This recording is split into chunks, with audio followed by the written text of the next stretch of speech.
2026-এ বাংলায় বিজেপি সরকার প্রতিষ্ঠিত হবে, এটা শুধু পশ্চিমবঙ্গের জন্য নয়, গোটা দেশের জন্য জরুরি মন্তব্য রাজ্য বিজেপির সভাপতি সুকান্ত মজুমদারের।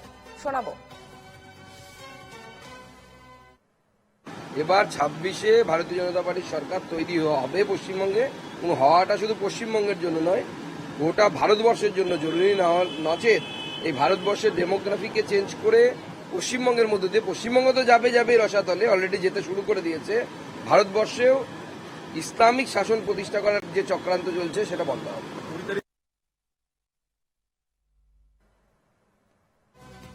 2026-এ বাংলায় বিজেপি আসবে, এটা শুধু পশ্চিমবঙ্গের জন্য নয়, গোটা দেশের জন্য জরুরি। বিজেপি সরকার প্রতিষ্ঠিত হবে 2026-এ, গোটা দেশের জন্য জরুরি মন্তব্য রাজ্য বিজেপির সভাপতি সুকান্ত মজুমদার। আমাদের সঙ্গে টেলিফোন লাইনে রয়েছেন তৃণমূল নেতা জয়প্রকাশ মজুমদার। জয়প্রকাশ বাবু, সুকান্ত মজুমদার তিনি আজকে বলেছেন যে 2024-এ বাংলায় বিজেপি সরকার প্রতিষ্ঠিত হবে, এটা শুধু পশ্চিমবঙ্গের জন্য নয়, গোটা দেশের জন্য জরুরি।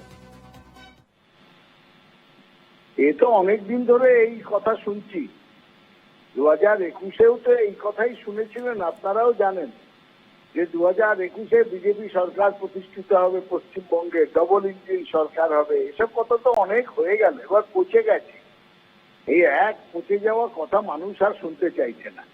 মানুষ জানতে চাইছে যে এখানে তৃণমূল সরকার ছিল, আছে, থাকবে, কিন্তু কেন্দ্রের বিজেপি সরকার বাংলার সঙ্গে কেন বঞ্চনা করছে, কোন অধিকারে করছে, সেই ব্যাপারে কিছু যদি বলতে পারেন, সুকান্ত মজুমদারই বলুন, অমিত শাহই বলুন, শুভেন্দু অধিকারী বলুন, তাদের এই বিষয়টা কেন এড়িয়ে যাচ্ছেন?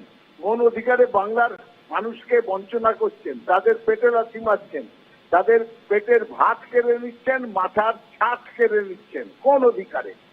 সেই জবাব চাইছে বাংলার মানুষ। এইসব গাল ভরা কথা, রঙিন স্বপ্ন আর স্বপ্নের বিরিয়ানিতে ঘি ঢেলে যাচ্ছেন এইসব নেতারা, তাতে বাংলার মানুষের কোনো ইন্টারেস্ট নেই। আগে বলতে হবে বাংলার মানুষকে কেন বঞ্চনা করেছেন, তার উত্তর দিতে হবে। আর এই গাল ভরা কথাতে ভোট হয় না, মানুষের মন পাওয়া যায় না। ধন্যবাদ জয়প্রকাশ বাবু। আমরা কথা বললাম তৃণমূল মুখপাত্র জয়প্রকাশ মজুমদারের সঙ্গে।